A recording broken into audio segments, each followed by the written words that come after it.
সুদীপা বর্মার হয়ে কথা বললে তখনই আদিত্যর বর্মা বলে তুমি কেন ওর হয়ে কথা বলছ? এই বলে সুদীপাকে কথা শোনালে সুদীপাও আদিত্যর বর্মার মুখের উপর যোগ্য জবাব দেয়। এসব কথার মতে সুদীপা বর্মাকে বোন বলে ডাকলে আর আদিত্যকে বলে আমি কি কোনো ভুল করলাম? আদিত্য বলে তবে তুমি কেন জটিলতার সৃষ্টি করছ? এই নিয়ে তারা কথা বলতে থাকে। তার মধ্যে আদিত্যর বর্মা অভ্রকে ফোন করলে ফোনটা ধরে না। এরপর আদিত্যকে বলে তুই একবার অভ্রকে ফোন করত। আমার ফোনটাই মনে হয় নেটওয়ার্ক প্রবলেম হলো। তারপর আদিত্য ফোন করে জানতে পারে অভ্র একটা অপারেশনে গেছে। সেই কথাটা বাড়ির সবার সামনে বললে আদিত্যর বর্মা বলে ঠাকুরকেই তো ডাকবো ওকে রক্ষা করার জন্য। এই বলে ইমোশনাল হয়ে পড়লে তখনই পরমা সেখান থেকে গড়ে এসে কাঁদতে থাকে।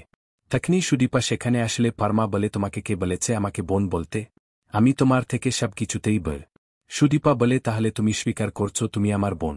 এই সমস্ত কথার মাঝে সুদীপা বলে মনে আছে ছোটবেলায় আমি তোমাকে আমার ট্রফি দিয়েছিলাম, কিন্তু এখন আমি ট্রফি দিতে পারবো না, আর সেই ট্রফি আমি না নিলেও তোমারও হবে না।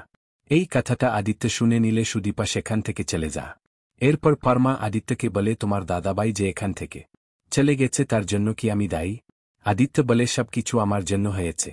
ওদিকে পরমার মা সুদীপার গলায় যেই চেইনটা আছে সেই রকমই একটা চেইন দেখতে পেয়ে পরমার বাবাকে প্রশ্ন করলে পরমার বাবা কথা ঘুরিয়ে দেয়। এদিকে বৌভাতের অনুষ্ঠানে সুদীপাকে দেখে কয়েকজন তার গায়ের রং নিয়ে কথা বললে আদিত্য তাদেরকে কথা শুনিয়ে প্রতিবাদ করে। তারপর পরমার বাবা মা সেখানে আসলেই পরমা তার বাবাকে জড়িয়ে কাঁদাতে থাকে পাশ থেকে। আদিত্যর বড়মা বলে আমার ছেলে একটা ফিল্ড অপারেশনে গেছে, তার জন্যই আপনার মেয়ে হয়তো কাঁদছে, কিন্তু আপনার মেয়ে খুবই সুলক্ষণা, আমার ছেলের কিচ্ছু হবে না। তারপর পরমার মা সুদীপাকে গিফট দেয়, আর সুদীপার গলায় সেম চেনটা দেখতে পেয়ে বলে এটা কি করে সম্ভব?